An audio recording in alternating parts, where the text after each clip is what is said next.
ایک وارہ تو بھی ڈھنگ سے پڑھے 600 کروڑ سال پڑھنے والا بڑا نہیں ہم بڑے. اس کی نمازیں بڑی. یہ چھلے چھٹیا والے کی بھی نمازیں اتنی نہیں ہیں, ان کے باپ دادا کی بھی نہیں ہے, مرشدہ کی بھی نہیں ہے. بات سمجھ میں آئی نا؟ کسی کی نمازیں اتنی نہیں, کیونکہ یہ ان کا استاد ہے. اتنی نمازیں اس کی, کس کے انکار سے, کس کا در چھوڑنے سے گئیں؟ نبی اور ولی. کیونکہ وہ نبی بھی ہیں, وہ ولی بھی ہیں, اور ان کا در جو چھوڑ دیا تو سب گیا. وہ خدا کا در نہیں چھوڑا نا. اسی لیے جب کسی ولی کسی محبوب کا در پکڑ لیتے ہیں تو اسی در سے خدا کا در مل جاتا ہے. خدا کے در پکڑنے والے یہ ثابت نہیں کہ اگر میں نے خدا کا در پکڑ کر بیٹھ گیا, دیکھو کبھی تیرے محبوب کا, اس کے محبوب کا در تو بھی ہے تو ہے بیڑا پار, ورنہ تو گیا جہنم میں. بات سمجھ میں آئی نا؟ تو الحمدللہ عقیدہ ہے, محبت ہے, ایمان ہے, تو ولی کی بارگاہ ایسا نہیں ولی کی بارگاہ پکڑ کر خدا کی بارگاہ چھوڑ دو نہ, کیونکہ ہر محبوب کی بارگاہ سے راستہ ملتا ہے خدا کی بارگاہ تک. کہاں سے ملتا ہے؟ ہر محبوب کی بارگاہ سے خدا کی بارگاہ تک راستہ ملتا ہے. اگر جانا ہے تو خدا کی بارگاہ تک محبوب کی بارگاہ سے جانا ہے, کیونکہ یہ پتہ ہے, یہ ایڈریس ہے, یہ نشان ہے, یہ نام ہے. بات سمجھ میں آ رہی ہے آپ کو؟ اگر سے جانا ہے تو یہاں سے جاؤ, اب یہاں سے چھوڑو تو پتہ نہیں ملے, پتہ تو کیا لاپتہ ہو جاؤ گے. کہاں ٹھکانہ, کہاں نام, کہاں نشانہ معلوم نہیں ہے. اسی لیے اللہ تبارک و تعالیٰ فرماتا ہے میرے محبوبوں کی محفل میں, میرے محبوبوں کی صحبت میں, میرے رسول فرماتے ہیں ایک ساتھ بھی بیٹھ لو تو 1000 عبادت سے افضل ہے. اللہ تبارک و تعالیٰ میرے محبوب کی اطاعت پر, ان کی سنت پر, ان کی شریعت پر, اس سے پہلے ان کی محبت میں ڈوب جاؤ. ایسا ڈوب جاؤ تو کیا ہوگا, کبھی باقی باللہ بن جاؤ گے, کبھی انالحق بن جاؤ گے. بات سمجھ میں آئی نا؟ ڈوب جاؤ تو ملے گا کیا؟ جب ڈوبنے والے کو پوچھو کہ کہے گا کیا, ارے خدا خدا خدا کہاں تلاش کرتا ہے میاں, آجا خدا یہاں ہے. خدا کا پتہ, خدا کا یاد رکھ لیجئے, پتے کی بات ہے صاحب.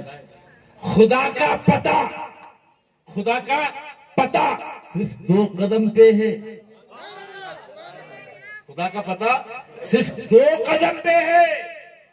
یہ میں نے کہہ رہا ہوں, میرا غوث فرماتا ہے خدا کا پتہ 2 قدم پہ ہے. ایک قدم آگے بڑھ, دوسرا قدم میں خدا مل جائے گا, دوسرے قدم میں خدا مل جائے گا. اور غوث اعظم فرماتے ہیں جنت صرف 2 قدم کی دوری پر ہے. جنت صرف 2 قدم کی دوری پر ہے. ایک قدم نفس پر رکھ, دوسرا قدم جنت پہ جائے گا. ایک قدم نفس پہ رکھنا, نفس پہ رکھنا, دوسرا قدم کہاں جائے گا؟ جنت میں جائے گا. اب جنت جنت جنت, کسی گلی کوچے میں پھرنے کی ضرورت نہیں, بھٹکنے کی ضرورت نہیں, صرف ایک قدم نفس پہ رکھو, دوسرا قدم جنت میں. بات سمجھ میں آئی نا؟ خدا کا پتہ 2 قدم پہ, جنت کا داخلہ 2 قدم پہ. تو 2 قدم کا سفر, رسالت اہل سنت تشہید غوث الورا, تکبیر, رسالت. کلکتہ ناگپور انگلینڈ کا سفر کرنے والے 2 قدم کا سفر نہیں کرتے. تو الحمدللہ یہ 2 قدم کا سفر گھر والے اختیار کرتے ہیں. یہ 2 قدم کا سفر ہے, بس پتہ مل جائے گا. تو الحمدللہ اللہ تبارک و تعالیٰ توفیق فرمائے. جو اس محفل میں سارے کے سارے مدنور والے, پردوٹور والے, جمن مڑگ والے, اننتپور والے, کڑپے والے, جہاں جہاں سے بھی اطراف کنار جمع ہوئے ہیں, اللہ تبارک و تعالیٰ سب کے جمع ہونے کو فرمائے. اور ہمارے نظام الدین, میرے برادر عزیز نظام الدین عرف اولیاء, نام بھی کیا ہے نا بھائی, دہلی والوں سے نسبت ہے, اس سے ہے اصل میں ان کا نام تو خادر بادشاہ ہے، میرے دادا کا نام ہے، لیکن انہیں نظام الدین اولیاء ہماری ابھی پیار سے لاڑو پیار سے رکھ دیا، نظام الدین اولیاء کر کے۔ اب نظام الدین گئے نظام میں، صرف یہ اولیاء بن کر رہ گئے۔ کیا بن کر رہ گئے؟ اولیاء۔ اولیاء کا معنی ہے سب کے دوست۔ کیا معنی ہے اولیاء کا؟ سب کے دوست ہیں۔ کس کے دوست ہیں؟ سب کے دوست ہیں۔ اب سب میں اپنا بھی ہے، پرایا بھی ہے، دوست بھی ہے، دشمن بھی ہے، اچھا بھی ہے، برا بھی ہے، مگر یہ سب کے دوست ہیں۔ بات سمجھ میں آئی نا؟ الحمدللہ مدرن میں جب سے بھی سنبھالی ہے تو اللہ کا لاکھ لاکھ شکر احسان ہے، ہر سال یہ جلسے ہو رہے ہیں، غوث اعظم کی محفلیں اور ذکر و تسبیحات، اور آپ لوگوں میں ہم ذرا غصے والے سمجھو، پھر بھی آپ لوگ ذرا سنبھالو۔ بات سمجھ میں آئی نا؟ آپ لوگ کیا ہے؟ ذرا سنبھالو۔ بھائی صاحبہ گھر والے یہ ذرا نہیں ہوا تو کیا ہے؟ ان کا غصہ بھی رحمت ہے، ہنسی بھی رحمت ہے، اور ہم سمجھیں کہ صاحب خوشی میں آ گیا نکو لے با بولے تو گئے گھر سے دور۔ ایسا نہیں ہے، کیونکہ غوث اعظم میں دو چیزیں تھیں، جلال بھی تھا، جمال بھی تھا۔ جلال بھی تھا، جمال بھی تھا۔ معصومیت پہ آ جاتے تو ایسے جمال کے رحمت ہی رحمت برس جاتی، غصے میں آ جاتے تو جلال۔ اب دو بھی تھے تو اب ان کے خاندان میں یہ دو چیزوں میں کچھ نہ کچھ آنا کہ نہیں آنا، آتے رہتے، سنبھالتے رہنا۔ تو الحمدللہ میں تو اب تک کسی پہ غصہ کریا سے نہیں۔ اب اس کا مطلب یہ نہیں کہ مجھے غصہ نہیں آتا، آتا، ایسا نہیں کہ نہیں آتا، آتا، مگر وقتی لحاظ سے۔ تو بہرکیف اللہ تبارک و تعالیٰ توفیق دے۔ جہاں یاد رکھیے میرے رسول اعظم فرماتے ہیں جہاں اہل بیت اطہار ہوتے ہیں وہاں رحمتوں کا نزول ہوتا ہے۔ آسمان پہ ستارے جیسے آسمانوں کے لیے حفاظت ہے، زمین والوں کے لیے اہل بیت اس طرح حفاظت ہے۔ قیامت یاد رکھیے، قیامت اس وقت تک نہیں آئے گی جب تک کہ میرے خاندان کا کوئی فرد وہاں چلتا پھرتا نظر آئے گا۔ قیامت بھی اس وقت آئے گی جب کہ میرا خاندان وہاں سے اٹھ جائے گا۔ بات سمجھ میں آئی نا؟ تو سرکار یہ اپنے خاندان کے لیے اور اپنے اہل بیت اطہار کے لیے خود فرماتے ہیں میں دو چیزیں بھاری چھوڑے جا رہا ہوں، دو چیزیں اب مجھے خطرہ نہیں ہے، کیونکہ اے میری امت دو چیزیں چھوڑے جا رہا ہوں۔ ایک ہے کتاب اللہ، کتاب اللہ نور و ہدا، وہ کتاب جو نور ہے، ہدایت دیتی ہے، اللہ کی کتاب ہے، اور دوسری وہ بھاری چیز ہے میرا خاندان، میری اہل بیت۔ اے لوگوں یہ دونوں کا دامن تھامو، اللہ کی کتاب کو نہ چھوڑو، اہل بیت اطہار کو نہ چھوڑو، دونوں کو نہ چھوڑو۔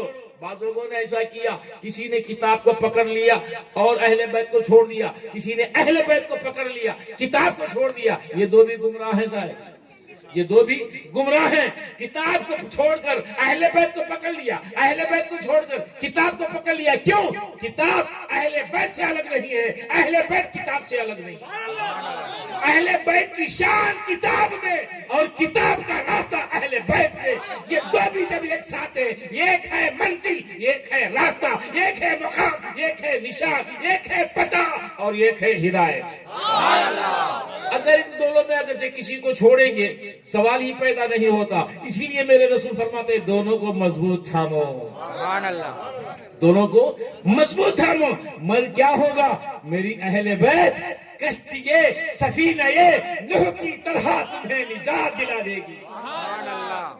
سفینہ نوح کی طرح، کشتیے نوح کی طرح تمہیں نجات دلائے گی، اور جس نے چھوڑا وہ ہلاک دے دے گی، ہلاکت میں ڈال دے گی، وہ ہلاک ہو جائے گا۔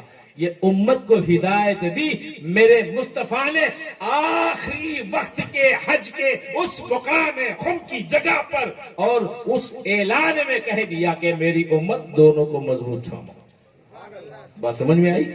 تو الحمدللہ مدنور والوں کے لیے اولیاء کو دے دیا، سمر ہے کہ نہیں؟